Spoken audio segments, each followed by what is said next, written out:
Look, you've gotten worse, bro. So now what I want everyone to understand. This is what I want everyone to understand. There's a new sheriff in town. And his name is Arteta. And he's here to dominate the league for the next few years. There's a new sheriff in town. And it's Big Teta.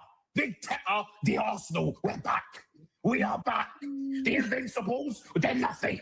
They're nothing compared to what the next 5 years is going to be. Big Teta and the Arsenal have rolled into town, bro, on the chariot made of gold, bro, whipping up horses. We're going at 100 miles per hour. The Pep reign of terror is over. There is a new sheriff in town, and it is us. You're all pissed. I'm telling you now, you man are all pissed. All my ops are in hell. Aston Villa in hell. Nah, I'm laughing. By the way, just let you know. Brother! Oh my goodness! That's oh my no, man! He's looking right across the line. Dimwit, bro. Oh my God! Right there.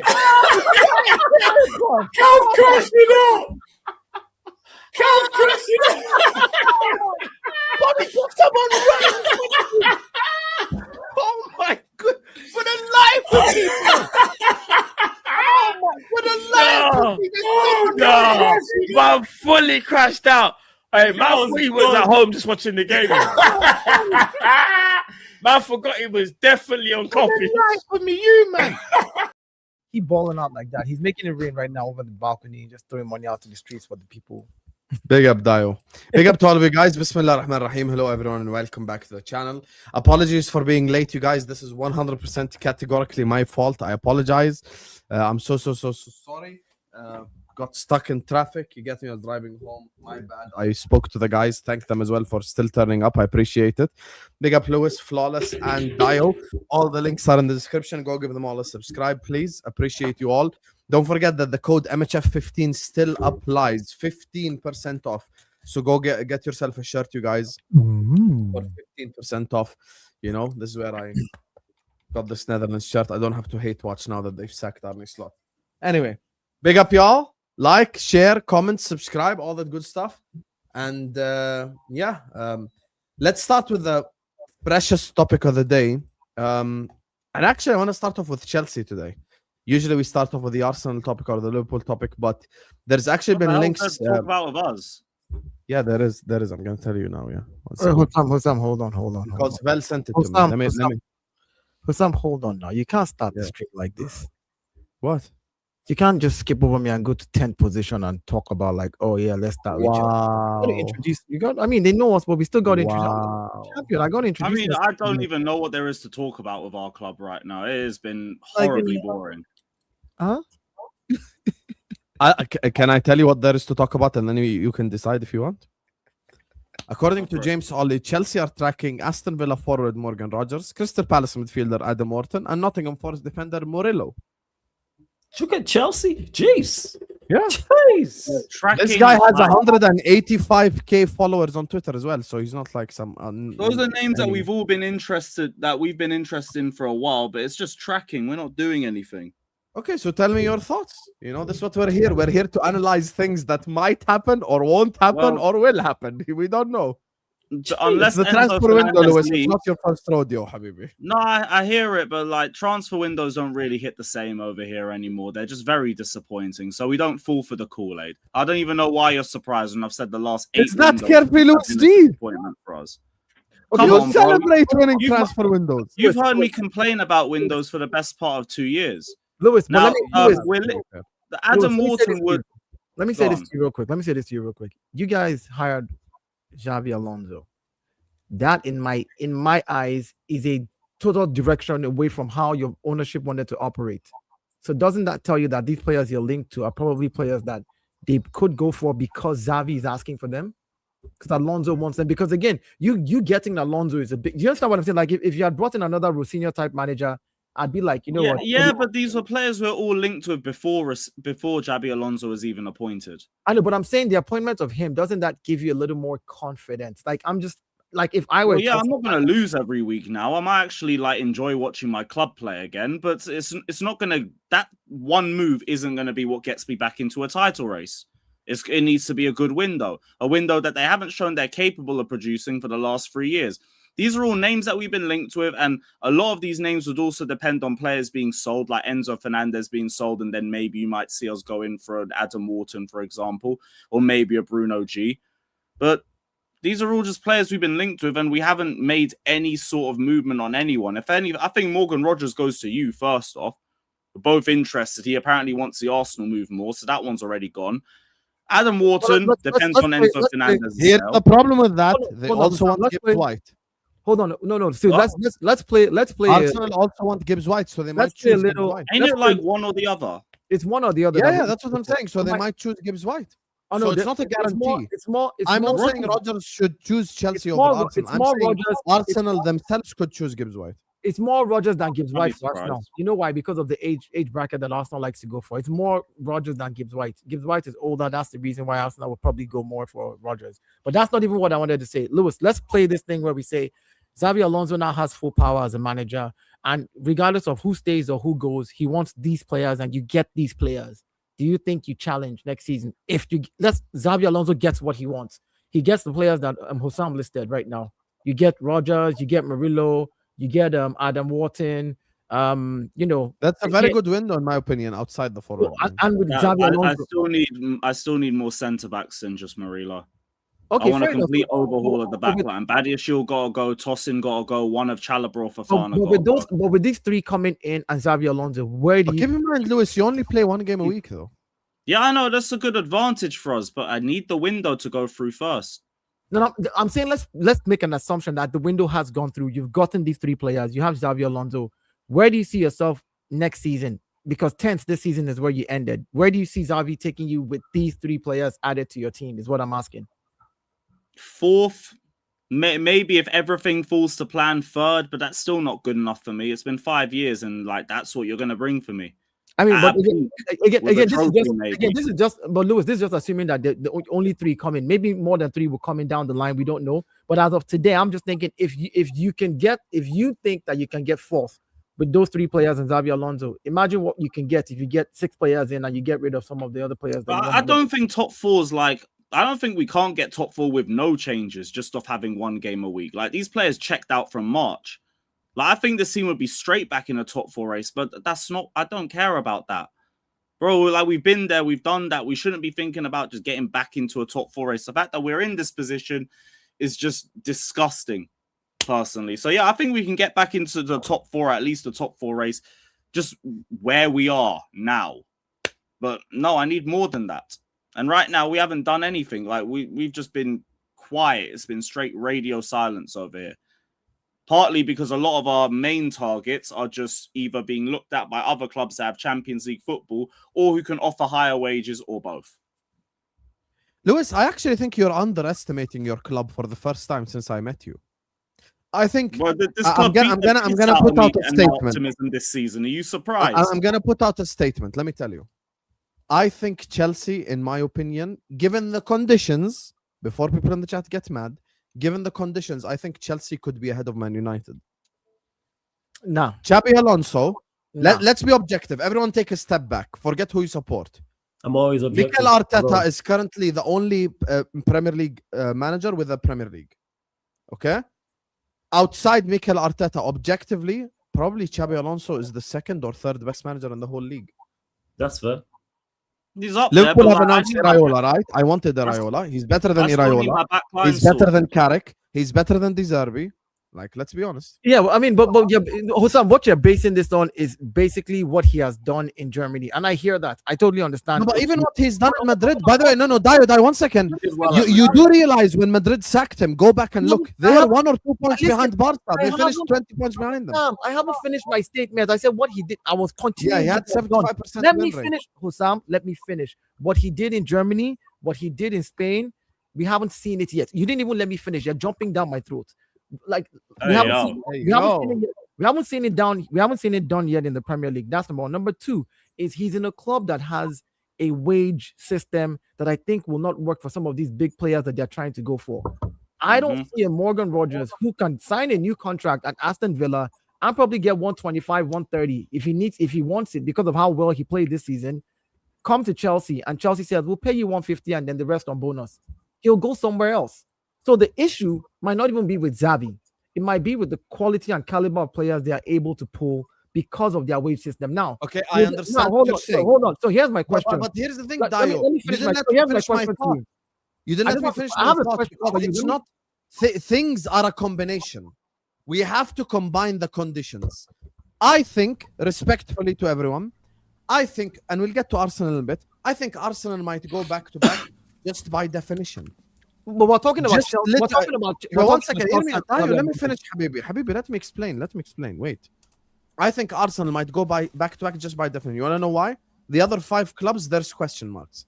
Maresca could succeed, could fail at Man City. Iraola could succeed, could fail at Liverpool. Carrick, under pressure with 2 games a week, could succeed, could fail.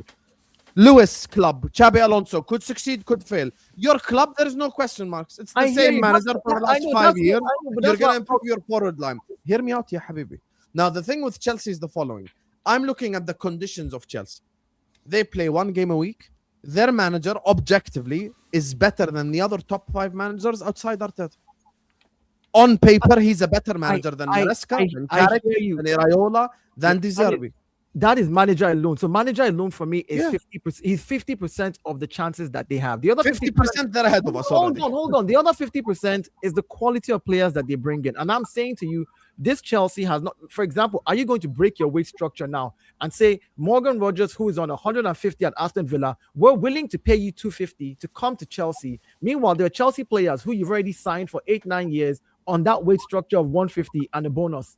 Like if We're you not do even that, breaking it for our current players. That's why Enzo's leaving. exactly, and they're not break. So my point again with you is depends on the quality of player that they give to Xavi Alonso. Yes, he might be a good manager. He might be the better manager of the other teams. Fair enough. We can say that based on what he has done in the past. But if they give him crap, he is going to produce. Like there's no what is he producing? If Enzo leaves, if Palmer doesn't perform the way he's been performing under him, like think about it. If Caicedo has those issues that he's had all this season, you know, if they are not able to fix the whole discipline thing with red card, which players are you bringing in on that wage structure that are of quality is what I'm saying. So again, yes, it might be a 1 game a week thing, but then Xabi Alonso is stuck with bombs. He's stuck with Tosi in the back. He's stuck with Sanchez in goal. They're not looking at a goalkeeper. He's stuck with Badia Shield.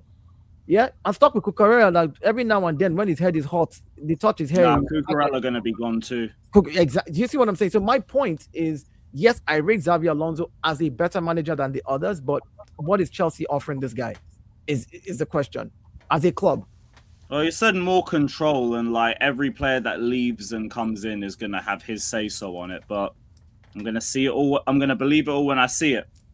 I don't believe nothing anymore because all we've had is lies for the last 2 years. I agree with Lewis when he says that, but as things stand, the 3 players that they're linked with, the Rodgerses and the Murillos and the Whartons, you're bringing in experienced Premier League players that will objectively help you get better. Yeah, but we've been linked with like good players or players that would improve us for years and not brought them through.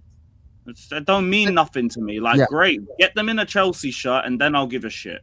Yeah, we've been okay, who do you want for your forward line? Osimhen, for example. Who do you want for your forward line, objectively? In the left wing, Ndai would be a great shout for us, I think. Okay, that's objective as well. Who else? Who else? Who else on the top of my head? Yildiz is not really realistic. That wouldn't happen. Although they are kind of out of Europe as well. Wouldn't you say front line is your biggest weakness, probably? No, not really. Up top, like, honestly, sell off Delap, just bring back Jackson as a number 2 and use the rest of the resource at centre-back. Because centre-back is my... I thought you would want to sign a left winger.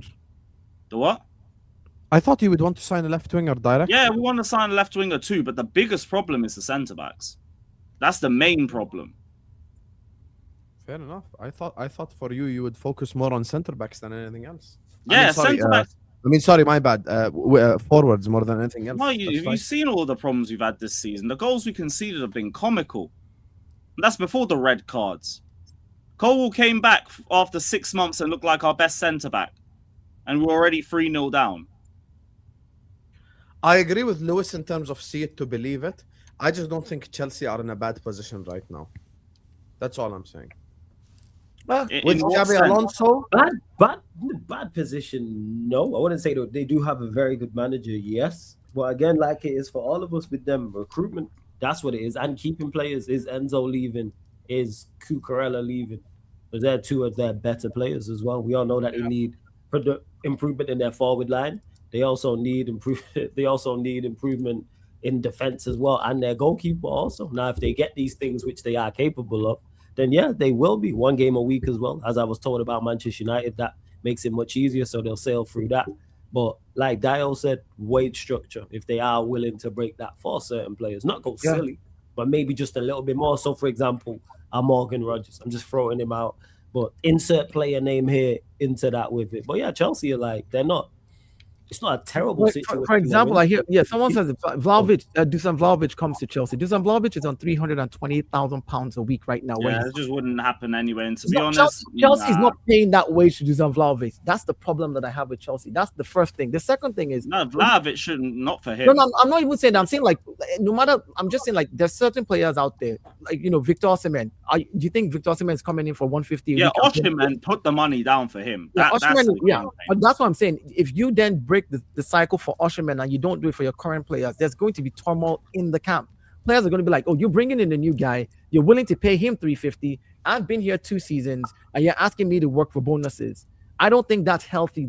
So I think they have to change the entire wage structure first before I tell those players you will contribute to us finishing 10th. Hold on, Lewis. Then the second thing again is you're playing 1 game a week and you're not in any European tournament, not even Conference League or anything. You're literally playing playing for the Premier League. Getting a big name to come in and say, I'm going to spend this whole season with Chelsea just to either make Champions League next season and or win maybe a Carabao and FA Cup might not be enough to lure certain calibers of player. It might be enough to lure talented players. You mentioned what's his name, Ndiaye from Everton. He can make a move because he earns 45 grand right now. If they offer him 150, he's leaving. You see what I'm saying? Those kind of players will move. But if you're talking about taking it to the next level with quality players better than him and we're talking top 10, top 15 players in their position, it's going to be hard with your wage structure and just the fact that you don't even have anything. There are opportunities. I just think back with left wingers. I'd take a punt on Leao right now. Walk straight into my front line. Yeah, how much is Leao's salary? And I think like maybe because he wouldn't be the big fish in the small pond like he is at AC Milan, he might do more defensive work for us. Because you're not the main man at Chelsea, not with João Pedro, Reece James, Caicedo, Cole Palmer all around. Now you got to think more as a team. So maybe the step to Premier League might work for him. He's also being looked down the cheap, only 50 million. That's a left wing option you could go for. But we're doing nothing right now. Yeah. And this is my problem. I know people will tell me, oh, it's only the 8th of June. I heard that the last 2 years. So no, sorry. The foot's not going off your neck. Sorry, 8th of June, make some moves. Okay. Let's move on from talking about the embarrassments of London to the pride of London, Arsenal Football Club. Big up to all of you guys. Please hit the like button. Please subscribe to the channel if you're yet to do so. Every single one of you, please hit the like button, subscribe. Let's get the likes up. Don't forget to check out our sponsor, OK Jersey. MHF 15, Habibis. 15% off only applies for the next 24 hours. So go get yourself World Cup shirt. You get me? Yeah. Let's talk about Arsenal, ladies and gentlemen. Arsenal Football Club. Gibbs White, Morgan Rogers, links to Alvarez, links to Barcola. Vater. You haven't spoken yet. Let me ask you, how do you feel about the team that, knocked you off your perch? How do I feel about the team that not? You're not speaking through your mic. Maybe try speak again. You hear me now? Ain't you speaking through your laptop? I swear. No, hold on. Let me double check. Try check your mic because I think. You're Let me check my levels. Everything should be fine. I haven't changed anything. Or increase. Oh, you know what? No, I see it. Yeah, after we knocked them off their perch, all his there we go. Stopped working. How's that? It is. Yes, go ahead. Yeah, that's better. All right, cool. I realize I always have to increase the volume over here because of Dio. When it comes down to what do I think of Arsenal, I think they've got to take advantage of what they're seeing in the league right now. You mentioned it. Look, so many changes happening amongst the club, so many different managers. This is what we kind of said last season when it was Liverpool's turn. Like, this is when you strike when the iron's hot. You take advantage. And I think Arsenal are in a good position to do what they haven't done in the Prem, and that's win back-to-back. I think if they go and get these signings, and again, I think they should emphasize getting attacking signings, because there's one thing we know Arteta can do is coach defense, right? He can turn these very good attacking players like Martinelli, Odegaard, Trossard, Saka, and he can make them defend. But it's better to have the quality so that when you do want to release the handbrake, when you do want to go after games, you have the talent to do so. So, yeah, I mean, who they're rumored to go after makes a lot of sense. But then you got to look at, do they get the signings first and then get the exits? What's gonna be happening there? Because it's gonna be a balance, right? But yeah, Arsenal are gonna do what they do. There's really no signing that they could make that I'm seeing right now that's oh my gosh, it's the nervous energy like what you guys had last season. Who they're rumored to go after, it's not okay, you know what? Arsenal fans, put your feet up. Season's yours. There's nothing rumored like that just yet. We'll wait and see. We'll talk about City later on, but credit to Arsenal. To go back-to-back, you've got to get a lot of quality, and they're rumored to do so. I'm curious to hear what Dio has to say. Well, for me, it's simple. We just need to strengthen in the places where we need to strengthen in. We know where our weaknesses were this season, and with those weaknesses, we're still able to get it over the line. So it's about strengthening those weaknesses now. And I think that, again, I've said this over and over and over again on multiple streams, that I think we played the way we played this season because Mikel Arteta just wanted to get over the line. He didn't care how we played. It was get the point, get over the line, and just win.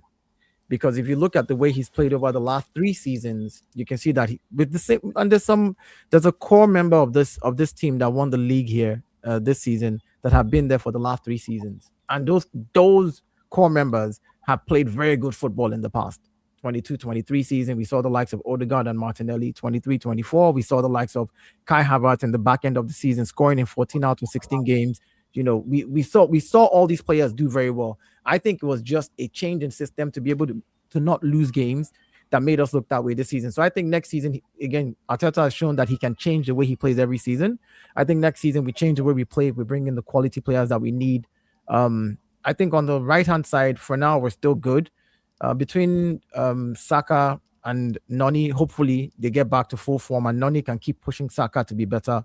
On the left-hand side, I think that's what I said. Noni can still keep pushing Saka to be better, which means if Noni doesn't get a sniff, it means Saka is firing on all cylinders. What I want.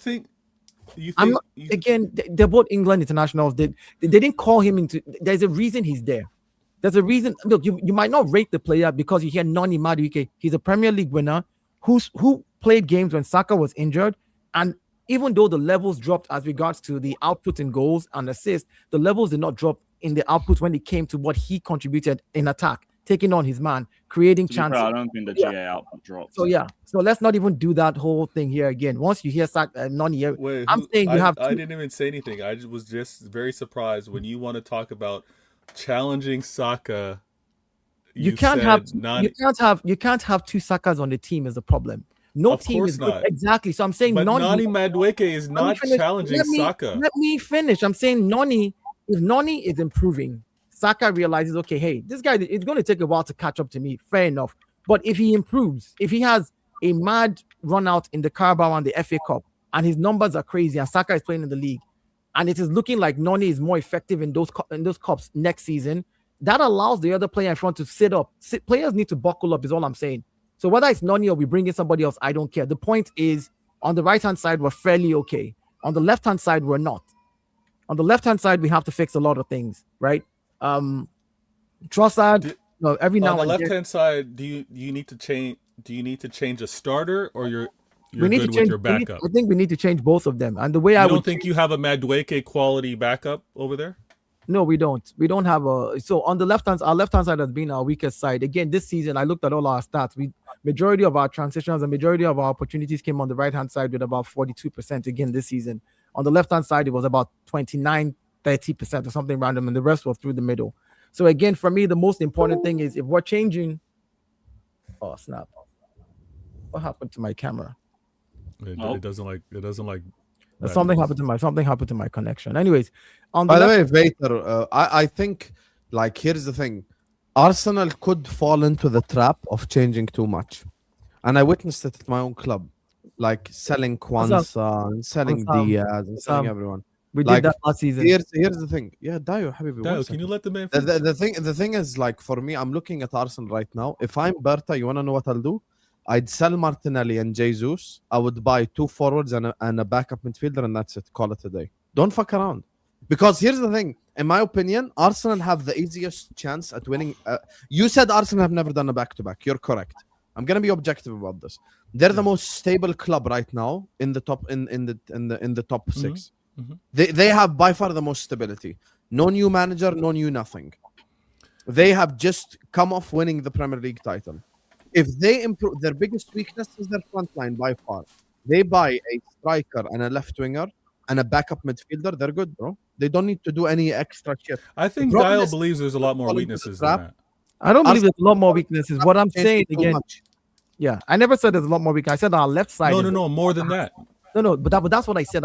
You can't assume that I said something I didn't say. I said our left side is the weakest side that we need to work on. Whether we Arsenal need the right back according to who? Hold on. What other okay? List your weaknesses. Timber, Dio. Ben So I White. don't want to put words in your mouth. List your weaknesses, please. Left wing is where we have it the weakest. Okay. If I'm going to spend money on anything, it's on the left wing, and then we need somebody anywhere else. Anywhere else you consider a weakness? So the highest priority is the left wing. Then central, then attacking is also priority because if Gabriel Jesus leaves, we need to bring somebody else in. Okay.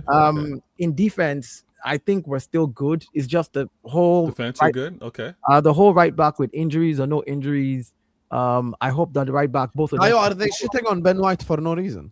No. Ben White. If Ben White stays, Ben White is class, man. Please. Ben White is good. I don't get this notion that you need to replace Ben White. Left wing, center forward. Do you want a midfielder? Because Hussam mentioned a midfielder. Yeah, in midfield, I would want some because Norgard is rumored to leave. So if Norgard, he was our backup. If he's leaving, I need to bring somebody in. And if I can get a good midfielder and Zubimendi becomes my backup, then let that be the case. I don't care. Okay, but it wasn't your midfield. What your midfield wasn't a weakness, but if you lose a player, you want to replace. I think Lewis Kelly should start in the DM anyway. That's what I just said. Now, did you? He was your best player in the final. That's what I just said. I said even if Zubimendi now becomes my Norgard, if I bring somebody in and Lewis Kelly is starting, and that person is number 2, and then Norgard is Zubi is my 3rd. Let me ask you the real hard-hitting question: the Odegaard as a position, that number 10, is that considered a weakness now? It's not a weakness for me because again, you said something yourself. You said Arsenal shouldn't fall prey to changing too many players. Do you realize that last season we brought in 8 players, right? Hold on, last season we brought in 8 players, and there were times in the season where we played 6 of those new players in a game. Last year's irrelevant though. No. I'm saying the idea that he's saying don't fall prey to changing too many players. We already went through that phase last season as Arsenal. I know, but you also said that Arteta's not going to play like he did. My point is the Eze, Odegaard, I'm not going to look. If I have both of them on the team at any given time, I'm happy to have both of them on the squad, because they're both quality players. Yes, Odegaard this season has been in and out of the season with a lot of injuries. Eze took some time to hit the ground running to learn how to play the Arsenal way, but he's still a moment player that can come up with with magic at any time. So yeah, so I'm happy to have. Is your gaze right now just only on the Prem? Do you think that squad is UCL winning squad? Oh yeah, that squad just lost the final by penalty. So I think that squad is a UCL winning squad. They got to the final against PSG and they lost on penalties. They lost on 2 penalties that didn't test the goalkeeper. They didn't lose on penalties where it's that's why I'm even more pained. I wish that goalkeeper had saved it. Then I can give more. I give kudos to PSG, but then I can then say, PSG, your goalkeeper is also kept you in this game. So yeah.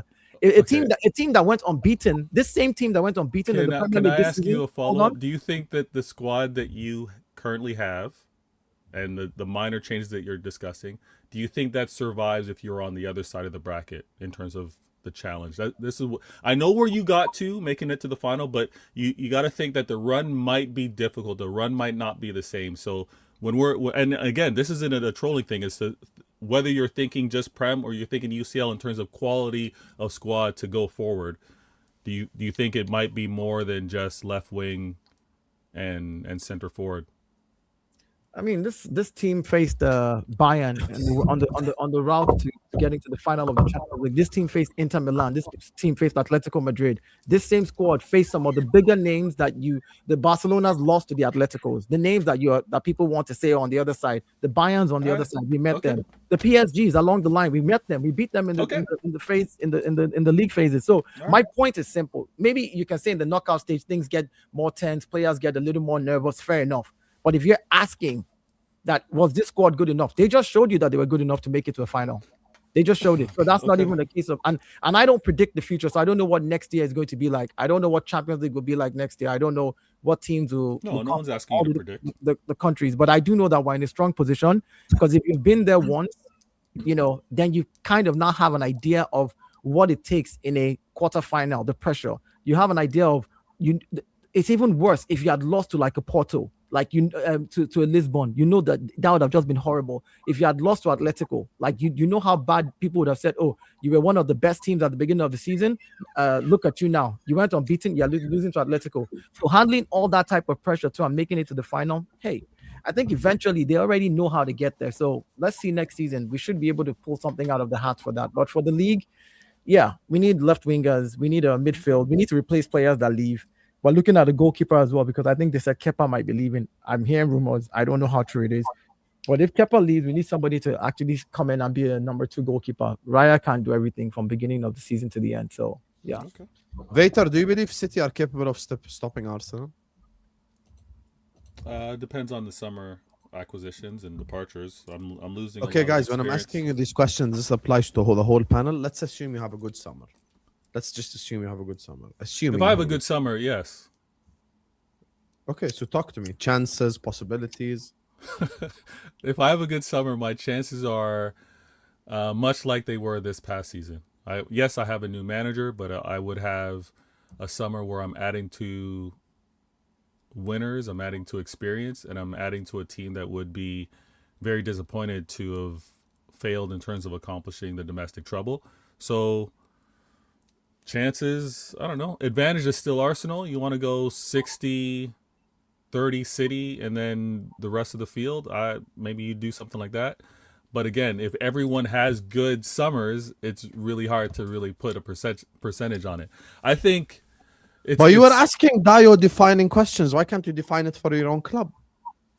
You're asking me. I'm asking him defining questions when he just won the Prem. And he's also pointed out. You're the only one that challenged them. Okay.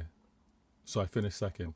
Vader, you need to understand already. Me and Flawless, you cannot play games with. We know your games already. Okay, what game do you? Because you were asking Dio such existential, like you must answer X or Y. No, why can't you do that for your own club? No, because we were talking about players. I asked them where were your weaknesses. You want to ask me where my weaknesses are? I'll tell you where my weaknesses are. You want to ask me who I'm potentially signing? I'll tell you who I'm potentially signing. Where do you think the weaknesses are in your squad, Vader? Yeah, where are your weaknesses then? Yeah, so I've got weaknesses in the midfield. And the weaknesses in the midfield were evident last season. My inconsistency was mainly because of an inconsistent Rodri, here or there with Nico Gonzalez. But when I was missing my 6, I was looking unable to be in this mix long term. So I need that straightened out. And I've got rumors right now. I don't know whether Rodri is signing or not. He's going to be in the last year of his deal. Yes, Real Madrid were flirting around. We know that was all kind of presidential election stuff. But he still hasn't signed a contract extension. And I don't know if the club is going to have him stay here for one more year on a free. I don't know. I have a question for you.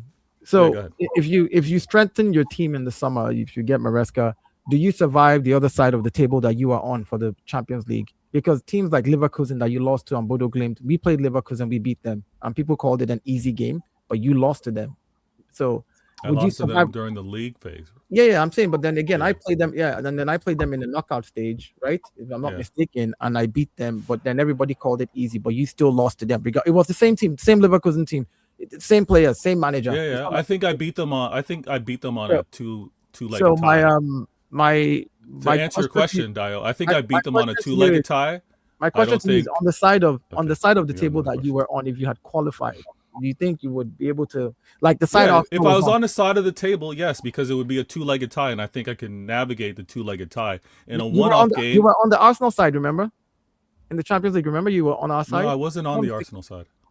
What side? You're on the Madrid side. I was on the Yeah, tougher yeah. side. You Yeah. was on with Real Madrid and PSG, not Real PSG. Yeah, Real Madrid and PSG. You're thinking of Barca and Atletico from the quarters. The only heavy hitters was Atleti and Barca. Everybody else, PSG, Liverpool, Real Madrid, City, Chelsea. That was the other side. That was a tough side. That was the tough side. Yeah. Yeah. So you lost to Madrid as well. Okay, well, fair enough. I'm just looking at it now. I didn't really follow your Champions League game because No. Why would you follow that side? You had a crew. You were cruising. I didn't think that you guys had it in you to be able to make it there anyway. So Yeah, no, it was one of those seasons where, in terms of being at our dominant, no, we weren't. Yeah. And when you face Real Madrid, you play teams like Bodo and you lost to Bodo. It's like that's where I'm. I think I beat them in a two-legged tie again, Dio. But in a one-off game, if you wanna. No, but it's part of the entire thing. I didn't lose Go any ahead. game. Go ahead. I didn't lose any game in the league phase. yeah. Hold on, I didn't lose any games in the knockout phases. I made it to the final, and then the question was posed to me: do I think this current squad has what it takes to get to a Champions League final? I'm like, duh. Yeah, if you believe so, I got no problems if you believe so. I played Sporting Lisbon. You played Bodo Glimt. Yeah, but if you were to ask me if you came to the other side, do you think you survived Sporting Lisbon? No, you don't. I doubt you. How do you know that? Now you can predict the future. What's happening? I said last season, I doubt you survived them because again, you didn't survive. Yeah, but that's all. I think my feelings. I'll project. You have no idea. You have no idea. You didn't survive Bodo Glimt. How do I think you survive Sporting Lisbon? I played Bodo Glimt in the league phase. It's not a two-legged tie. What conversations are we having? We're talking about this last. Well, I don't think your mic's on. Yeah, we're talking about this last Champions League. So, is your question whether I beat them in the knockout stage? I believe I would beat them in the knockout stage. If your belief is I don't believe I beat them in the knockout stage, then your belief is, your opinion, your feelings are I don't beat them in the knockout stage. I'm going based on data though. I'm going based on data in the one-off game, right? They beat you 3-1 in the one-off game, right? I know, but good. So my question to you, listen, Dio, UCL, there's winners on this panel except for you. It's a two-legged tie, and I could afford to lose one of those legs and then win the second one, right? So, yes, I understand. During the league phase, you saw me lose. I lost to many teams last season. I wasn't at my best. I wasn't at my strongest, and I did suffer some losses. And to exit out of the UCL, I exited out of, 15 UCL winner Real Madrid. My question to you, because when you talked about you don't have that many weaknesses, was whether you were looking at the Prem and the Champions League. Now, if you believe you have not that many weaknesses, you address the left wing, you address your center forward. If you don't have any other exits, you'll run that same team. Cool, with your eye on the double. Hey, that's fair for you to say. Now, if it were with regards to Manchester City, I need to strengthen. I don't think that if I was running this same squad that I would be able to win the UCL or win the Prem. I need additions. And when you ask me where are my weaknesses, I'm losing Bernardo Silva. Bernardo Silva, my captain this season, he's won Prems, he's won UCLs. We fail short of winning the domestic treble. I need experience, I need quality. Now, Bernardo leaving, rumors to possibly Reinders leaving, although I hope it's not the case because it was only one season. Marmoush had his second or season and a half. He's rumored to leave as well. There's a lot that needs to happen. I'm really happy that the strongest rumors right now are with regards to Elliot Anderson. Because when I think of legs, when I think of what we need in that midfield, especially if we've already lost Bernardo, but if I'm losing Rodri, I need the quality of an Elliot Anderson. I would love that. And if Rodri stays here, the combination of the two, even better. So if I'm going to say, Hussam asked me if I'm going to have a good summer, if I have a good summer, I believe I'm challenging. Now, whether Maresca in his first year can do what Slot did, I don't know. But I believe we challenge. We'll see how Believe in your gaffer, man. Believe in your gaffer. Listen, Lewis, I'm with you, but other Chelsea fans are telling me to be cautious, are telling me to like. Yeah, look where we've been since he left. Like, don't ignore them wafflers. All right. Just give him the tools he needs, you'll be all right. Went undefeated, then what? The champs. I'm assuming. 'Cause they lost Come the on, you final. guys. A penalty loss is still a loss. What are we doing here? No one said it. It's No, Dio. What do you mean, no, you guys? What I do you mean, you said guys? again, what I said, you just want to be disingenuous, but thanks for the super chat. I said they went undefeated till they got to And the more. final. I said till they got to the final. You choose to ignore everything that is. Well, that's usually the case, Dio. You usually go undefeated. Usually. But Yeah, I'm the only one with a golden. You're not the only one, Red Lion. I agree with you. I'm the only You one- want to know why I'm not confident in City? I'm the only one with a golden. Exactly what EPL here. Vader said about Arsenal You don't applies have- to his own club. I don't think don't City have have been linked to one player I think is a wow player. okay. I'll be Even your honest with you. favorite Chelsea midfielder. I think Elliot Anderson is just an okay player. I don't think he's anything special. Okay. I'm not don't too think crazy Gibbs- by about the the way, WoW I players. don't I think, saw what that did last season. It didn't really make a difference. I don't think Gibbs White is anything special either. So if Arsenal signed Gibbs White, I'd say the same thing. Mm. I don't think these some of these players, bro, they ain't like special life. I thought you'd be over the WoW stuff. You had a lot of WoWs last summer. Yeah. What's your point? We both didn't win the league. We both failed. But my point is, the WoWs don't help you win the league. We saw it. Yeah, we both failed. You just failed nicer. Congratulations. Okay, but do I want to do that with WoW players, or do I want to do that with what's missing? When we talk but about what's missing, you're making it an argument about just wow players. I'm just saying I don't think Elliot Anderson will make the difference for you in midfield. oh well, I think when you look at the exit of a Bernardo, and you bring in an Elliot Anderson, Bernardo's fantastic, right? Elliot How Anderson cannot lace Bernardo's boots in any way, shape, or form. Okay, but at the same time, Bernardo wasn't able to cover the pitch the way he used to, and that was missing within our squad. Pep relied on his experience, which was, again, if he could read the game that much quicker, it helped us. But when it came down to being the legs in that midfield, we were lacking it. So Elliot Anderson, maybe not year one, is going to do what we would be comfortable with, but I think he can grow to it, and him and Roger would be great. Nico Gonzalez staying as well. I got Shirky for another season. I got Foden. My biggest question is what happens with regards to Reinders. He had, in my opinion, a typical Manchester City year one debut. He started off hot, kind of cooled off, wasn't really getting the starts, was playing in the cup runs, the League Cup, the FA Cup. We need to see more of that. If I see him maybe having a good World Cup, and then I see him this summer or when the start of the summer, that might be enough. But I got questions when it comes down to my right side. Yes, I have Semenyo, but it looks like Savinho's leaving. Should have listened to. I told you Listen Semenyo to- and Haaland won't work with each other. You thought I was just doing it. Oh, it's because Semenyo rejected Liverpool. No, Well, that was part of it. because But they I don't don't care whether Semenyo's delivering assists for Haaland, because you want. No, to say, I'm I not don't- even talking about assists. I just don't think they stylistically match. I think your best ever season, even under Pep, was when you fed the beast. When you fed the beast, everyone looked good.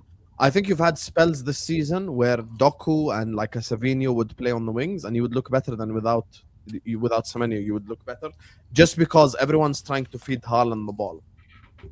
Okay, but the reason why we want to switch things up, we want to adapt, is because when everybody knows we're going to be feeding that beast, defenses adjust to try to stifle the feeding of the beast. So now when we have another option, now when you're like, oh, the ball's gone out wide, or we got playing off the striker with Semenyo, you're like, nah, I can't have all that attention for Haaland. So yes, I think we're gonna see something with regards to Maresca now instead of Pep on what combinations he may do. And I'm still waiting for the official proper announcement with regards to Maresca. So he might be, he may not be my manager, but No, he's going to be. We just got to sort What out do the you mean he might conversation. not be your manager? Don't do the shameless thing, Vader. Come on, man. what's Come your on. problem? You know Maresca's gonna be the city manager. Don't act like we're bringing this information from Maresca. I'm waiting for the official announcement. You're waiting for the official announcement. We know it's gonna happen. Just allow it. Maresca's already involved in your summer plans. This is just a Yeah, technicality. no, that's all great. I'm waiting for Don't the argue announcement. technicalities, Vader. Can we not do this in? No, I'm very technical. I'm very technical. If you knew me, No, as a I never baller, said I'm very technical. I said technicalities. Yeah, so I'm very technical. So technicalities is what I do. Okay, All so out let's make it Technical is referring to Yeah, technique. let's move on. With Technicality is referring regards to small- what my incoming manager, we don't have to even. I don't have to name him. With my incoming manager, is going to be interesting to see what he does. I don't in have to terms of- name him, but everyone Oh knows. no, it's this is weird. This is weird to me. You're so making strange. we don't know who the incoming manager is. That means we don't know what style he's going to play. But then you're propping up the players who are going to stay. You don't know if the manager's system might change those players. Like Slot system messed up the Liverpool players this season, and none of the Liverpool. Yeah, this players, is what we do on the show, Dio. We speculate. No. So that's what We I'm saying. give our opinion. So I'm saying, Can I give my opinion? continue. Carry on. Okay. So my opinion with regards to manager what has may to go, happen bro. with the incoming manager is I believe with regards to a Semenyo, he gives me that goal scoring threat, and we can see how much of a combination he can possibly do, to your point, Hussam, in terms of being a good working partner with Holland. Which But I manager do- is going to do that for him? It's going to make It doesn't matter. Whichever manager comes through, they're gonna have to find a good combination because Let's get you on his slot. How he Sure. turned, sure. Salah. I can't believe you stopped me to say that. With regards to Holland, we know that he is the key striker. He has to be the focal point. But when we have the likes, the creative likes, I just saw recently, I think Lamil Yamal just said like the players that he enjoys most watching currently is Neymar, Doku, and Shirky. When you have creative elements like Doku and Shirky, those are the players that I want to properly feed Holland. That's where I would love to see more getting into Holland centrally, because I think we got more challenges for defenses rather than it's a source or it's being fed along the wings. I think that would be a great dynamic. We saw Doku doing some damage when Pep was trusting him to play a little bit more in the 10 role. But when it comes down to it, I need legs. I need to be able to keep up with the pace of this Prem.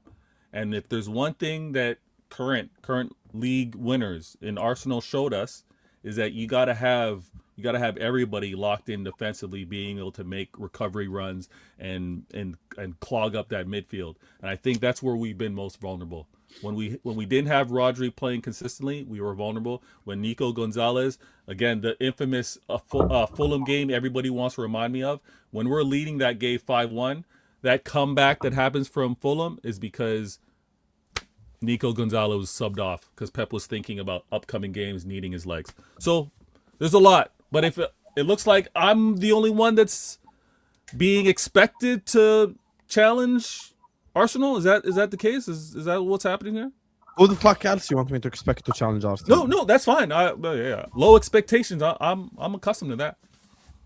You don't think you guys could bounce back with Iraola?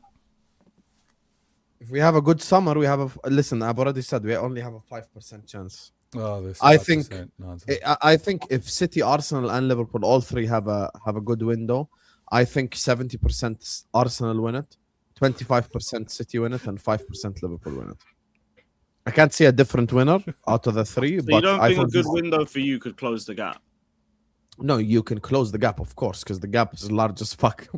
it's supposed to close, or else Iraola is in big trouble. But Yeah, but I mean, squad for squad, because like Slot played a big part in all the drop off. I agree with you, but there is so much to like unfuck from what Slot's done, and there's also players leaving, and there's people we need to replace, and there are new signings, so there's different shit. But if we have a good window, I expect us to like, I think we can have like an Aston Villa type season, which is challenge, but then fall off, finish third, and win an FA Cup. Okay. All right, first. I mean, closing the gap is like whenever I hear the word close the gap, like when we have to close the gap on like City, when City was winning the league, it's with like 2-3 points, 5 points. Those are like the fine margins at the very top. But if you have like a 25-point swing with a new manager who's implementing a new system with some new players coming in, of course, Liverpool will still be an amazing team next season. But all of those things that happened for Slot in his first season might not happen for Iraola in his first season, where he has might. Yeah, might. Yeah, we don't know. But I'm just saying, from all we've seen in the history of the Prem, that was an anomaly. That's not a normal thing that happens for first, like managers in their first year. It's not like, they always have. It's not like Salah is going to be giving you the same type of output season in, season out. So I think that again, all those different factors for Liverpool will put them in and about the running. But hey, I mean, we are expected to be more stable, so we're expected to go on and do it. Same thing for City. Some players are leaving. They're bringing in new players. They're bringing in Maresca. He's going to implement his own style, his own system. There will be some instabilities, and they have to close the 7-point gap. That's what they need to close. But now with a new manager, that's the difference. If Pep was still there, then Pep would know what to tweak to close that 7-point gap easily. But now it's a new manager. He's got to figure it out. So I still think Maresca can. I think there's a bare minimum it will be Arsenal and City going again for the title. I agree. Liverpool, United are involved. I don't know. I made a prediction last season. United won't be involved. Hossam, I made a prediction. Either of you guys, I'm not so sure about, but City are definitely going to be beefing Arsenal for the title again. Yeah, that's why when Vater goes like, "Oh, I'm the only club expected to challenge Arsenal," who else am I supposed to fucking expect to challenge Arsenal? Hossam, who else? I've got a new manager. Lewis has got a new manager. Flawless has seen his club play 2 games. We all got new managers. I made a prediction last season, right? Remember, Hossam, the prediction I made about your team is stable enough to still compete. About United. Yeah, your team is stable, bro. You know the same thing that I said about stability for his club. His club is 100% stable. Your club is stable on everything except manager. The rest is stable. Wait, no. You can't. Wait. Your team as a team is good enough, by the way. Just so you know, your team is good enough. I think City have the best attack in the league. Best attack for me. Okay. I think you have a very good goalkeeper. Okay. Your defense with Kusanov, Gahey, Nico O'Reilly. You rate my defense now. You rate my defense now. Oh, here we go. This is the gaslighting part now. I'm asking you. You rate my defense now? It's a yes or no. Did I not want Gahey at my own club? Okay. Did I not say Nico O'Reilly should win? Did I not say Nico O'Reilly should win Young Player of the Season? Maresca had the third best defense in the league with our shitty bunch of centre backs. He'll set you guys up well defensively. And you guys and again, I agree with you. You need. So your biggest question, Hussam, is my midfield, right? Victor, you had the second best defense in the league last season. So stop. Because I think Rodri will leave as well.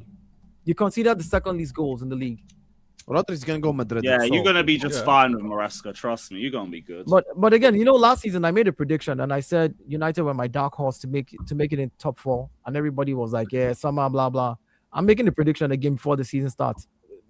I think United will be the one that will chase Arsenal down. I honestly, again, it's a United Arsenal title race. I'm singing North London Forever every week. Okay, we'll see. We'll see. Fairs. I'm making a prediction. I can't even argue on that one with you. I'm making a prediction, and I'll tell you what. With United, are you mad, Lewis? I will tell you. I'll buy an Arsenal shirt if I need to, bro. I gotta charge that one. Again, as soon as Carrick came in, go look at the uptick and the difference in their goals conceded, goals scored, and the way United started to play. Yes, it was 1 game a week, but that's enough. I want to come to United next because they're the only club we haven't spoken about. But just back to Man City because I'm not allowing Vater to get away with this. Who else are you expecting to challenge them? I would expect the 3 that were expected to challenge last season to be the 3 to challenge this season. I would have. So you agree with me? Fair enough. Yeah, I would expect Liverpool, City, and Arsenal. I think we will challenge, but we will fall off. I don't expect I think by March time it will be obvious. It's so just here's the thing that I want to emphasize, right? Because I think you guys are being really disrespectful. Pep is a unicorn. Pep is legendary, right? Correct. So the fact that Pep had this squad and we fell short, we fell off. I can't, in all honesty, then say that Maresca is going to do better with this squad than Pep did. So those are my apprehensions right now. Obviously, Maresca is going to win my trust. He's going to earn it. But right now, if I'm taking out the GOAT, I'm putting in Maresca, I can't then say I'm now going to do better than I did the previous season. But think of the numbers I placed. I said Arsenal 70 and you 25. No, but even that's not unrealistic anyway. When Guardiola left Barcelona, Villanova walked the league and had it done by January. And then whoever took over from Bayern probably pissed the league as well. It's Bayern. No, I hear it. I hear that. Yeah, but you're Yeah. talking, but that Like, it don't- can happen. Maresca can go and win the league next season. That's not Yeah. completely Yeah, I out. mean, Pellegrini came year one at City and he won the double. He won the League Cup and the Prem. Hold on, the So it's Premier not League is out not of the the- Premier League it's is not out of the- not the German out of league. No, possibilities. it's not the Yeah. Bundesliga. The Premier League is not the Bundesliga. There's not 5-6 teams. There's not teams like Bournemouth and Brentford and annoying teams that can take points away from you. Not even the bad teams like Wolves that got relegated that was taking points away from the top teams. So again, they don't have that in the Bundesliga to that extent. They do have some good quality teams, but again, you can't. No, I think you're escaping my point. You're Mine right, was just Dial. saying This is a just 'cause tougher Pep's league. gone, This it is a doesn't tougher mean that league. they can't win the league next It is a season. way tougher league. Let's be honest about it. Yeah, You look at it's a some of way the teams, tougher league. some of the Brightons. You look at these teams, and you're just like they can do you some damage, and that's the truth. You don't have that. Look, Yeah. again, I'm not disrespecting the Bundesliga, but No, then, I hear it, but Maresca but would know this league too, like unlike the other two, because he's already no, managed. he it. will. No, yeah, he will know this league. What I'm just saying is the change in style, change in club ethos, the players that you have, implementing your system. It's harder in the I league think where the you have. ethos would be similar too, by the way, because he's worked on the It's harder. It's harder in the system Yeah. where you in the league where you have 4, 5, 6, 7 mid-table teams that can do damage. Unlike the German league, the Bundesliga, where you have 2 top main teams that usually go for it, or maybe one, and the other guys are really, really far away from it. Which is why, yes, I rate him as a manager. What's his name? Company. But see how hard it was for him with Burnley. Yes, the quality was not there, but the minute he had quality players in Germany, he's doing great. So you've got to put that To be into. fair, he did lose the league in his first season. Yeah. So that's, but again, it is, yeah. Who So did? Who lost the league in his first season? Company. He Company. lost it to Alonso in his first season, no? No. yes, Alonso won the Yeah, I won feel him. like Lewis believes That was in, the year in City Kane with went in, and Maresca then more like than Kane Baker didn't win does. anything in his first season. Company just won back-to-back Bundes. No, didn't he? his first in his season. first season. not- I No, think he doesn't Alonso win won back to back, you fraud. Leverkusen. I thought Leverkusen won 2 seasons ago. Well, was it Tuchel that lost that? Yeah. Oh yeah. Oh, I'm bugging then. Oh, my bad. Apologies. Was it Tuchel? Oh. Hold on, Tuchel. Okay, but let's they just fired. Oh, they Google it. fired. Sorry, I thought Company and Kane Yo, went in take the that same fraud summer. back. My Whoever bad. called me a My fraud, Hussam. I'm gonna Google it. I listen. I You don't need to admit when I'm Google it. wrong. My football knowledge is telling you that it wasn't Company. Oh, actually, he did win back to back. Fair enough, Vader. You're cooking. Yeah, I am cooking. I Hands up. think. Got it wrong. My bad. Yeah, I It's got all right, it wrong. It's all right, Blue Brother. It's all right. I think I think okay. Lewis believes in Maresca and City more than Vader does even. No, he knows Maresca I've been better waiting than me. for So Maresca to get I'm the listening. keys. I'm listening to everything. gonna he win has I'll the to take league. it say. a step It's like- further. I think I believe in Maresca and City more than Vader does. Same. Well, yeah, because it's I easy think for you. maybe keep It's his cards easy close for to his Hussam to chest say, you know because what, now Arsenal won the City league. 25%. That's what I think's happening. It's easy for you to say that. City 25%. Yeah, but Vader, when I say 25%, that doesn't mean I don't believe in your manager. You just said Pep Guardiola is leaving your football club. That's an Yeah. elite level manager leaving your club, Right. and I still give you a 25% chance of winning the league. You have a 1 in 4 chance.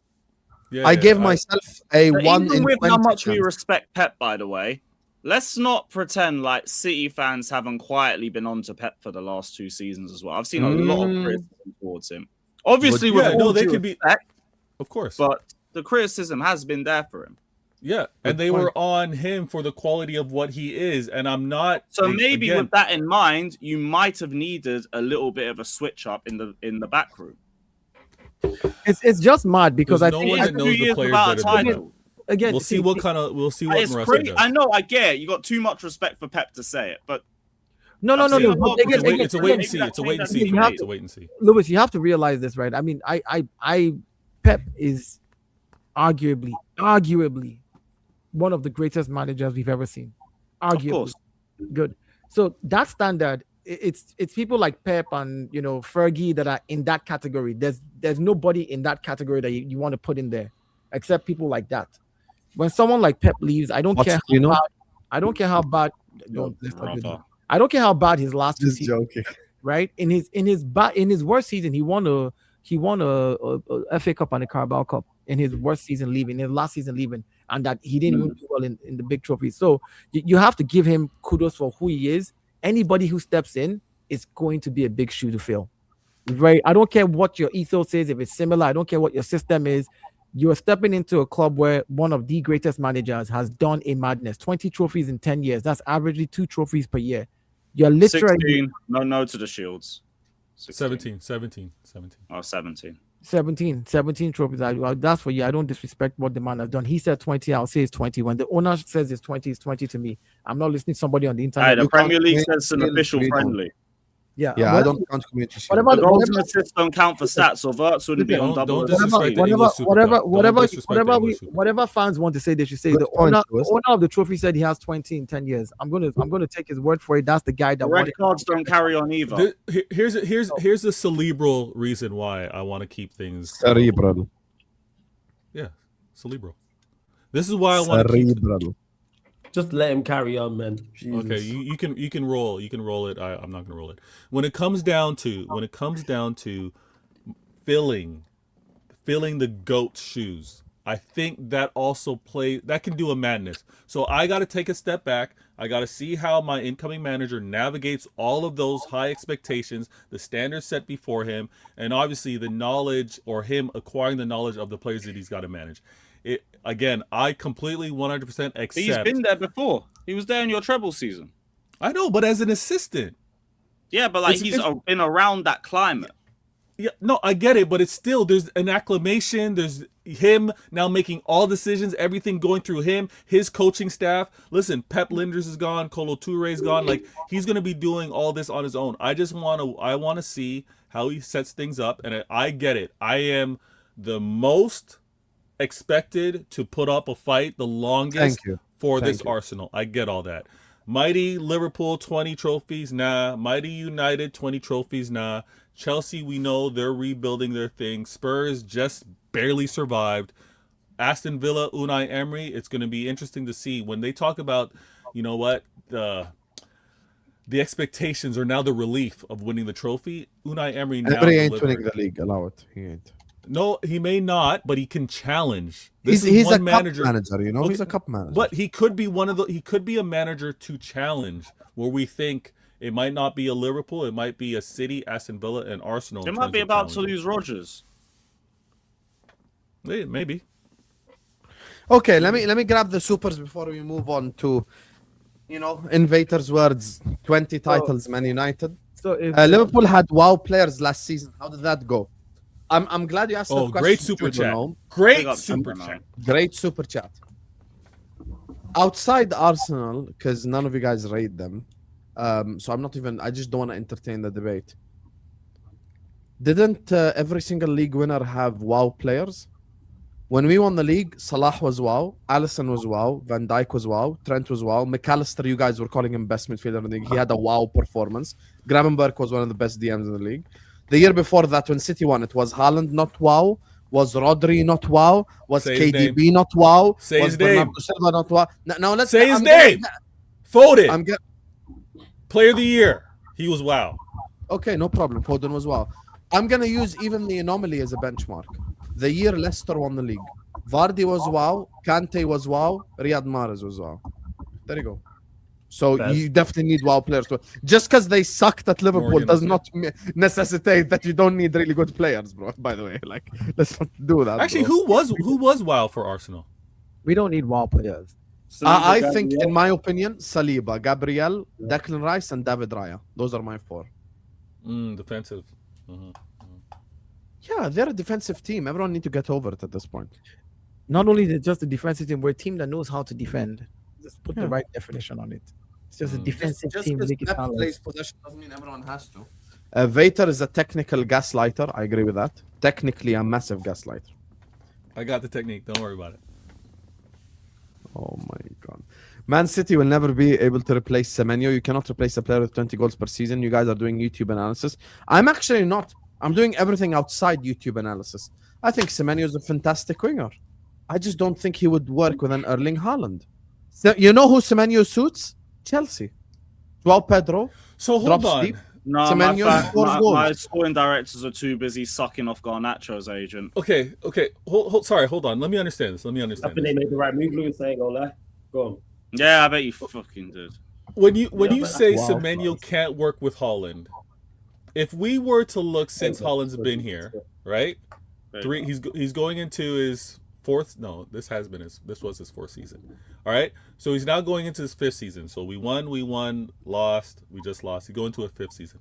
If we look at what the contributors from a left or right wing with regards to assist tally was, right? Because it's the eye test and the numbers. If Semenyo was delivering with regards to those assists, would you then change your point? Yeah, okay, here's the thing. For me, this is more of an eye test thing. I don't think Semenyo has the playmaking trait in him. I don't necessarily think Semenyo is a playmaking winger. I give an example. Okay, Do you rate I'm going to use another sport. Do you rate Michael Jordan? Do I rate yes, Michael I Jordan, rate Michael MJ. Jordan. Yes. Do you I rate Kobe Bryant? Yes, I rate Kobe Bryant. Would they have worked in the same team? No, but they're two. It's because they both played shooting guard, and they were both alphas. You wouldn't play both of them. Okay, here's my thing. I look at Okay. Semenyo as a goal-scoring winger. I don't look Okay. at Semenyo as this creative machine. Okay. I think if I put Semenyo with next to Joao Pedro at Chelsea, and Joao Pedro drags defenders, creates space for Semenyo would score a lot of goals at Chelsea. Okay, but now you're switching it from goal scoring because we don't want to do goal scoring. Yeah, You're but talking City about... don't need that, is my point. Okay, no, but you're saying we need to feed Haaland. So I'm just going to point out from a left and right wing, if I go and see that Semenyo delivers the assist to Haaland like the past, you're going to change your opinion. Then I would say I'm wrong. No okay, problem. cool. I would That's say cool. I'm wrong. No That's problem. Fair. That's fair. Big up to all of you guys. Make sure guys are liking and subscribing. Don't forget to check out our sponsor. This will only run, like I said, for the next 24 hours. So go get yourself a shirt. Use MHF15, 15% off. Let's talk about the two biggest clubs towards the end. Liverpool, Man United. I don't want to keep you guys for too long. I feel like we spoke about Chelsea because they're a question mark. Then we went to Arsenal and City, who will challenge next season. Then we speak about Liverpool, Man United. Both clubs with questions on them. Flawless. The two biggest clubs with questions. Yeah. All right, let's hear it. The Celtics had questions on them. The Lakers had questions on them. Like Are the Celtics and the Lakers not the two biggest clubs in the NBA? Yeah, they had questions, mate. No, let's This hear it. The happens. two biggest clubs. The two biggest This I don't know happens. why- Real Yeah, Madrid go on. have questions on them right now. Real Madrid themselves have questions. So what? Anyway, Well, Flawless. Sarcasm City TV. I'm a subscriber. I heard you say United will win the league next season. Wow. They call me the gaslighter, Flawless. No, but Vater, I laugh after it, so he knows I'm joking. Come on, man. What do you think of United next season?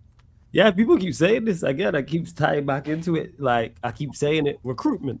That is key for us, and I keep talking about it, and it looks good. Edison's a very Vader. Don't start. You know what I'm saying? And that don't even start. I'm in agreement with you. I'm like, you're in agreement. I don't even like the way you're agreeing with me, yo. That's what it is. I feel like we're at the gym and I've just benched 40. You bench 80 and you're gassing me up for benching 40. Stop it. You know what I'm saying? That's what it feels like. no, you got to start Like, somewhere. stop it. No, stop Yeah, that. yeah. Stop that. You I gotta don't start somewhere. need that, yo. I don't need your. It's got to start somewhere. Congratulations. But as I was saying about it anyway, yes, Edison is a good start. The players we've been linked to are a good start. The fact that we're looking to improve our midfield, we're looking at left back, potentially a centre back has been mentioned, potentially another forward, more say left wing, someone who can also play central. That's all well and good. The previous 2 seasons, Ineos have done very well in the transfer market, yes. And if we get those things, yes, it will be a great look. But in regards to challenging for a league title, no. I'm saying I don't think we're there yet. I keep saying this. I think we're at minimum 2 good summers away from being there. So I'm looking at this summer of 2026, the summer of 2027, because we also need to find out what players are good enough and aren't good enough within the current squad. Never mind new signings. Now there's a level of expectations. Do I expect to be better? Of course I expect to be better. Carrick's done very well. My biggest, not problem, but the biggest question mark I have with Carrick is I don't have anything previous to go off. He's never been in any other situation. So it's not like he was in France or he was in Germany and he was in Italy and he was in Europe, even if it was the Europa League. And I can point to that and go, well, he did very well in Europe, or he did very bad in Europe, or when they played 2 games a week, they improved, or they played poorly. Like there's nothing in regards to it with Carrick. Obviously, these things are all going to get found out as well. Well, I can't go off. He's already exceeded my expectations. He's also done very well. So I expect to be a better side, like I said, being closer to the top. Title race, no, because I've heard people say title race is like February, March. It's like I always look at April. You know what I'm saying? I'm looking at mid to late April in regards to a title race. Go on, Vale. Are you demanding more than what Arsenal expected with regards to you may not challenge, but you're going to expect trophies? You expecting any domestics? I've already said domestic cups. I said that already. Okay, We've won okay, domestic. If we do what we're supposed to in the window, we've won domestic cups with worse teams and worse managers. So yes, I'm always looking at FA Cup and League Cups all the time. The worst Manchester United sides, the worst managers, all of this, and players who are awful and toxic and all these things, and we still managed to pick up FA Cups and League Cups among the way. So this group, yes, I would expect. I'm always looking at League Cups and FA Cups all the And time. Flawless, especially with this lot. can you remind me when did Barada say what date did he give? He said 2028. If you're asking about the Premier League title, And you guys are tracking. if it goes, it's tracking in regards to me and where I think, like I said, I think 2 years is enough to figure out what is required and who's good enough. Because people are acting like the current group that we have are better. All the players are saying, and all the players that will remain are good enough. We don't know this yet. Also, Champions League. I keep saying this. Do I think Manchester United can win the Champions League? No. But I'm not expecting us to get to the knockout stages. Yes. I want to see how Carrick manages in the knockout stages. To the NBA reference, any NBA fans will know this. Veta, you'll know this. Anyone who watches NBA, regular season basketball and playoff basketball are completely different. Same sport, but completely different. Yeah, That's Champions League. If you've been involved in the Champions League in regards to knockout ties, you know they are very much different to your Premier League games. Not saying it's tougher or not, people. I'm saying different. I want to see how, like Veta always says this, even though he's normally gaslighting when he says it. I want to know where my players are at in the Champions League. This group, this manager, have not been in the Champions League, so I want to see how.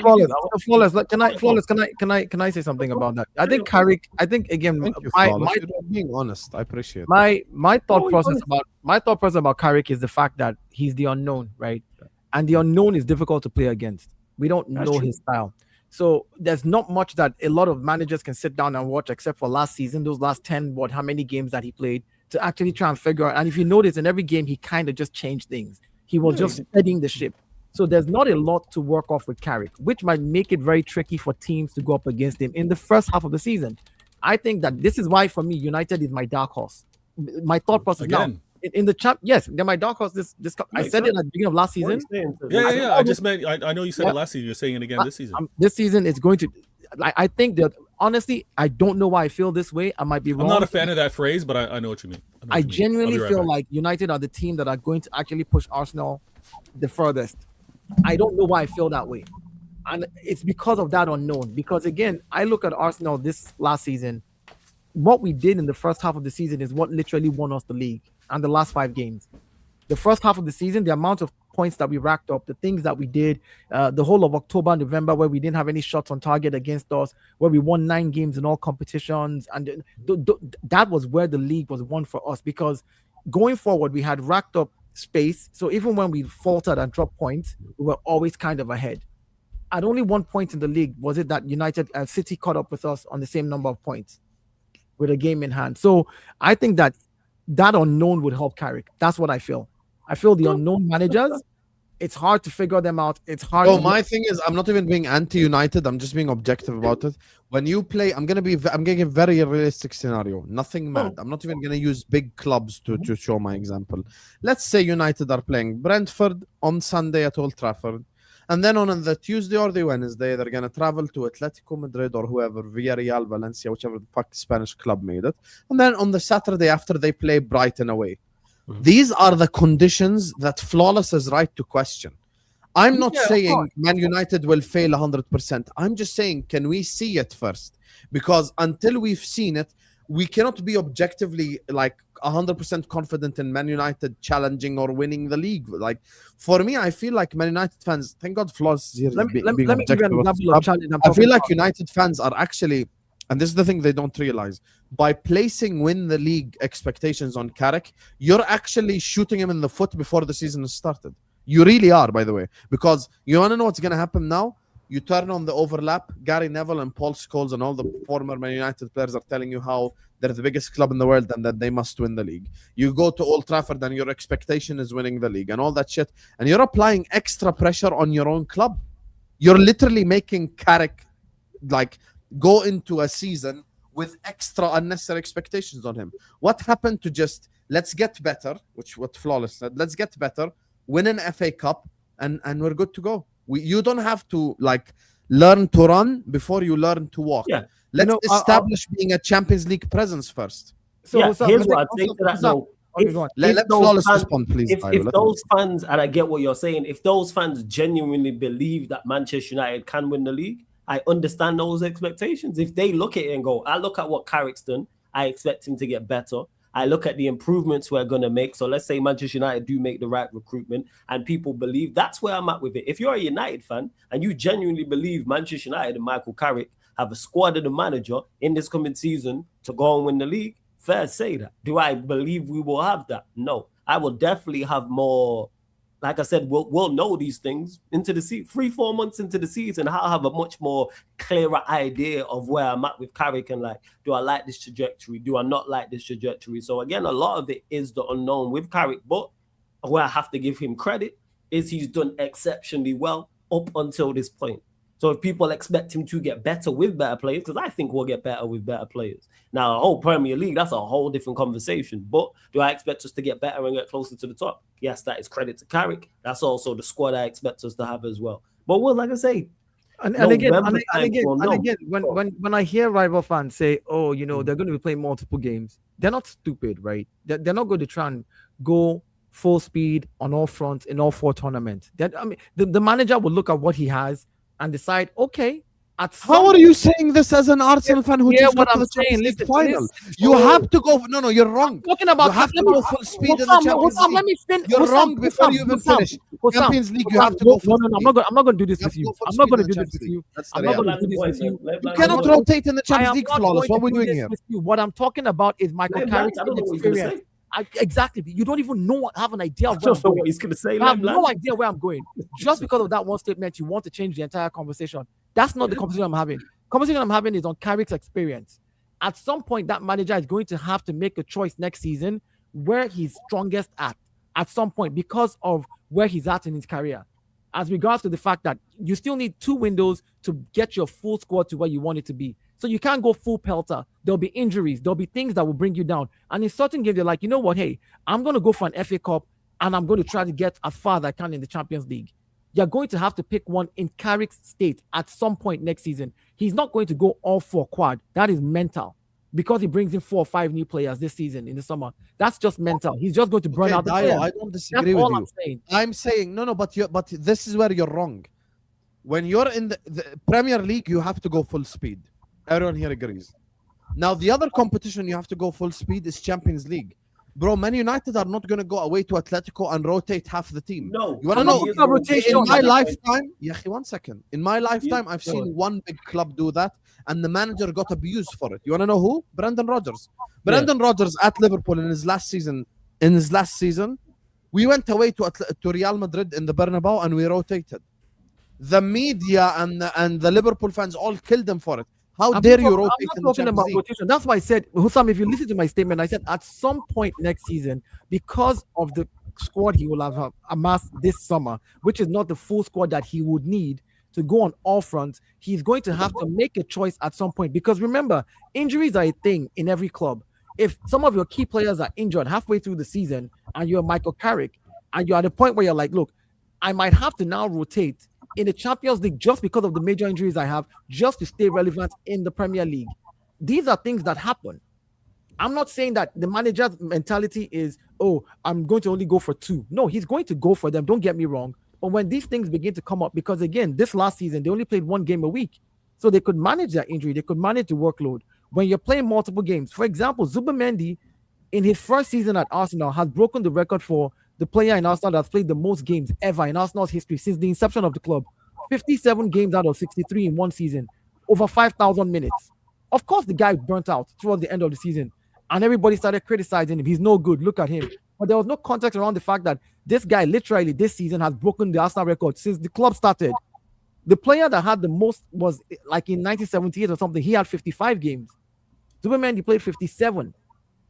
So we have to put, which is what I'm saying, when Carrick is playing multiple games, his players will have issues. They will have burnout. There will be injuries. At some point, he's going to have... Here's the difference between your club and theirs. Your players are used for the last 3 years of playing week in, week out twice.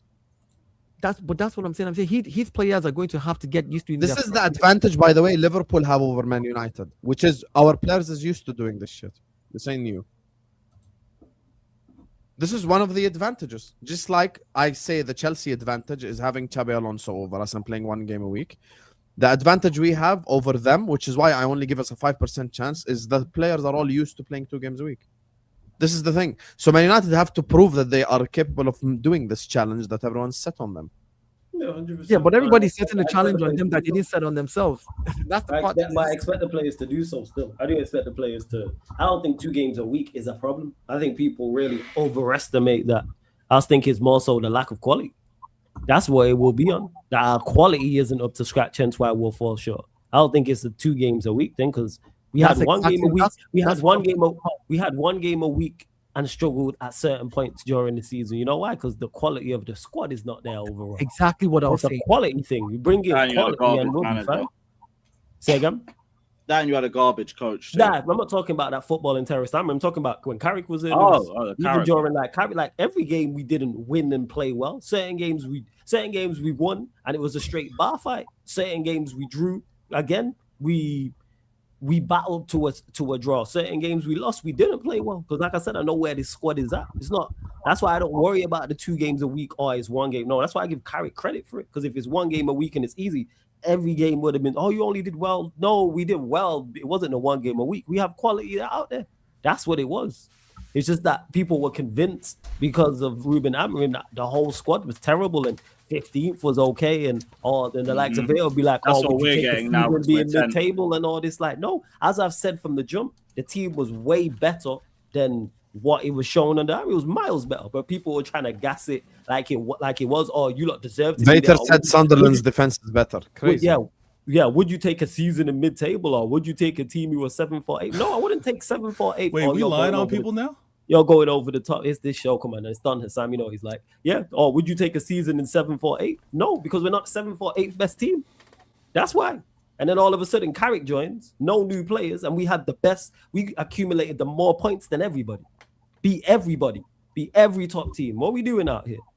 And that's with shit missing. That's with people saying we need 4 new players, 5 new players. I had a guy tell me we need 8 new players, but Carrick's not good. I was like, all right, man. Okay, all right. Vader, anything you want to say on United before we wrap up?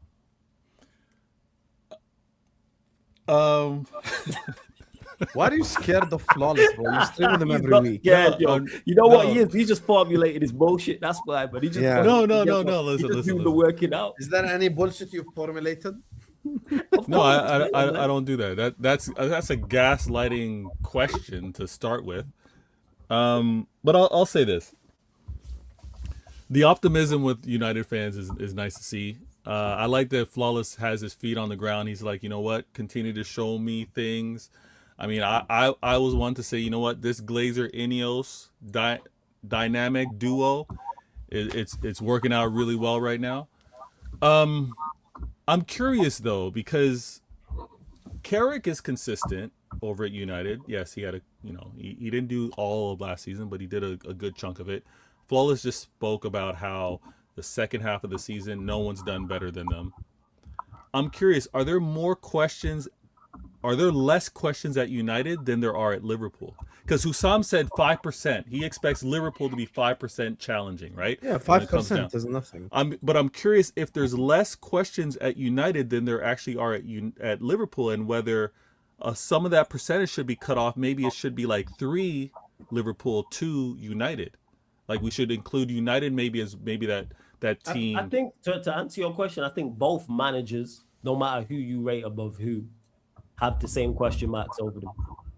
In regards to Areola and Garrett, they both have the same question. Can they play 2 games a week? Can they deal with the pressure of being that big club? Okay. So then it goes on to the team and the squad. Whose squad do you think is better? Whose team do you think is better? So do you hear me? Do you hear that 3%, 2%, maybe not 5%? It makes sense. I don't think there's much in it, but the reason why I don't play it too much mind because it's not for me about catching Liverpool. It's not about being above. I don't think the team who finishes above Liverpool is gonna win the league. Big club mentality. I hear it. I'm looking at who's at Arsenal at the top. So if we were talking about, let's say Dial said that either way or one of you lot said that about Arsenal, that's a conversation that's gonna, all right, I'm gonna pay attention to that. Because the team that finishes above Arsenal next season is more than likely probably going to win the league. I don't think the I agree biggest with that. Arsenal hater, which I'm one of, nobody would have Arsenal lower than second.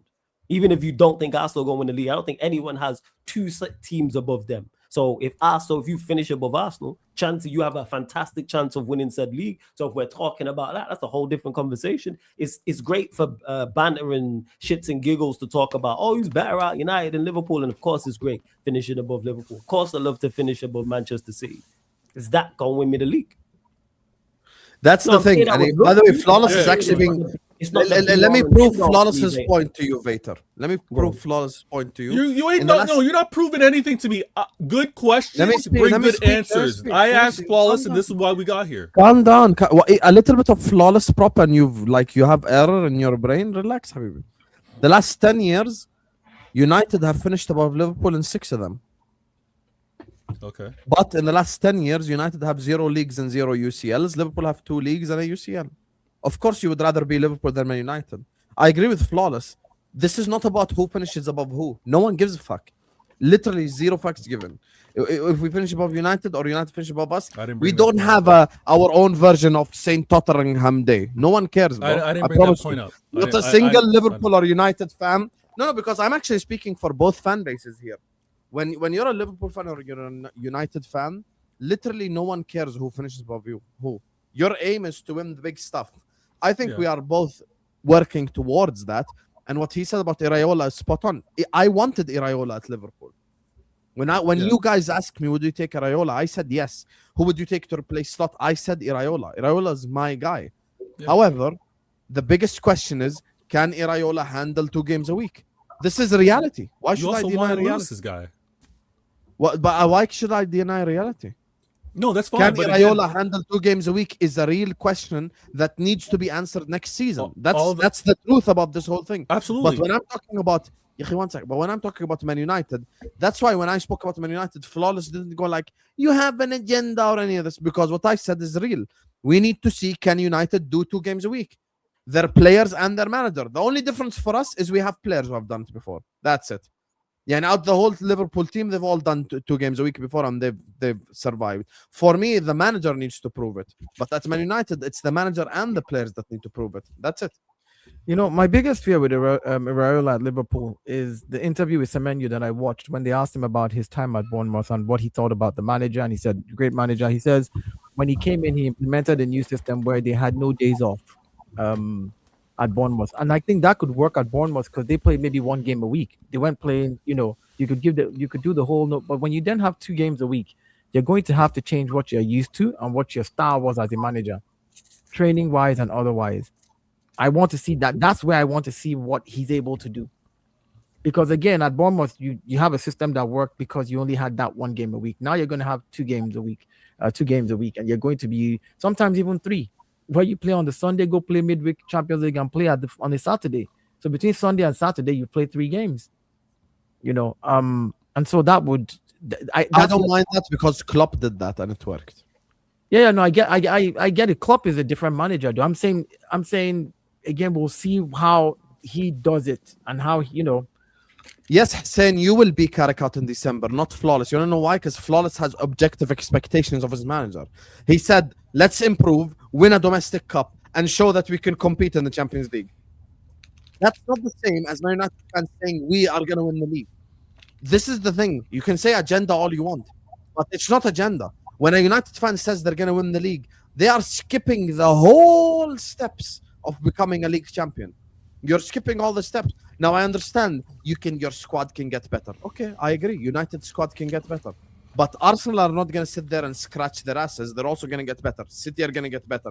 Liverpool are going to get better. Chelsea are going to get better. That's the point of the transfer window. We're all going to get better. Now, at what levels we get better, God knows. But Iraola needs to prove he can manage a club 2 games a week. He needs to prove he can do the big club thing 100%. However, when you say that United are going to win the league, when you say United are going to challenge, you're crippling Carrick before he's even started. You're adding pressure to a manager that doesn't need it right now. That's the reality. I'm not saying Iraola must. Do you hear me say this? No, I didn't say this. I just said We will finish third. We will probably challenge until March, fall off, and win an FA Cup. That's a very realistic expectation. I don't have any crazy expectations of Iraola because he needs to prove it. So my prove it energy applies to many people. Carrick need to prove it. Iraola need to prove it. Maresca at Manchester City, will he handle it? It's a question mark. Xabi Alonso and Chelsea. Xabi Alonso doesn't have to prove it. You know who has to prove it? Bluco has to prove it. That's why this guy is saying I need to see the transfer window first. So we're actually, I'll be honest with you guys today, an hour and 30 minutes, Vater included, no one has said anything agenda based. We've all had a very objective, nice conversation. I don't do agendas. I leave that to you lot. Yeah. People But just nothing don't I said is agenda based. I'm not saying it is. I'm just saying to clarify onto your point. I don't do agendas. People might not like my opinion and they call it agenda. I don't do agendas. Thank you. I give my opinion. That's me saying that. For me, I don't never ever do agendas. No, I just give my opinion. I co-sign that. I co-sign I can't like flawless. Sometimes you do agendas. Sometimes I do. All football fans do agendas. No. I give you an example. I'll run jokes and run bants, but you don't know it's jokes. I'm gonna hate watch Ecuador in the World Cup. Yeah. But people I knew you said it before I did, you know.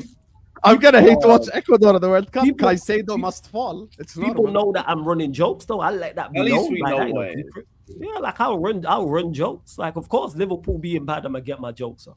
Of course. So there's only one club that must, and that's Arsenal this year. Yes, we all agree. Even Dio will agree. No, I'm just saying it's not an agenda. I'm just saying it out loud so everyone can hear. That's reality. Yeah. Of course, Arsenal must. Like you've been the favorites many a year. You must. It's been Arsenal must. It's been Arsenal must for the last 4 years now. You can't be the bridesmaid again. Last year it was Arsenal must. The year before it was Arsenal must. The year before that was Arsenal must. Yeah, it was 4 years.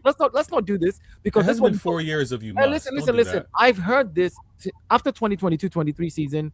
It was Arsenal must every year that we came second. It was Arsenal must. So it's no news. We have done it now. To be fair, City must now as done well. it. Let's keep it real. City I must. don't know because people are because of City you. Must you guys must go 3 years without a league, because of you lot getting so close. Of course, I agree. I agree. No. Yeah. I'm not saying that. I'm saying that that's what I hear every year. So it's not. It's not easy now. If you tell me Arsenal must, it's like, hey, the must is we've done it already. Like, put it this way: if Pep was still there, we'd be looking at C. Yeah, I would agree. Hell yeah, I'd be looking at City. But he's not here. He's not here now. Maresca or whoever the new manager is at City, that changes it. Exactly. Anyway, big up to all of you guys. We can wrap it up here.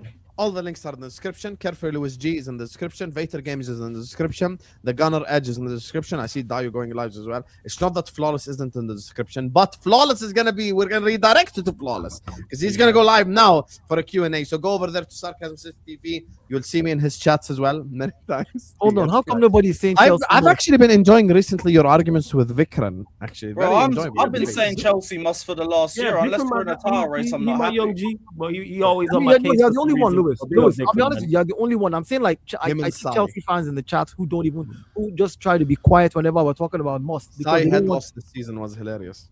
Oh yeah. Sai is brilliant, man. Yeah. I walked into a stream and he was talking about even FIFA. He was like, even on Ultimate Team, I'm not.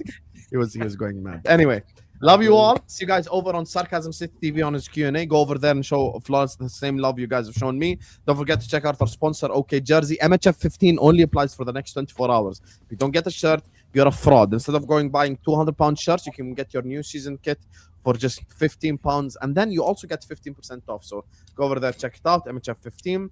And follow me on Instagram. Link is in the pinned comment. We have hit 3.5k followers on Insta. So thank you guys so much. I'm taking you guys to Sarcasm City TV. And peace out, Habibis.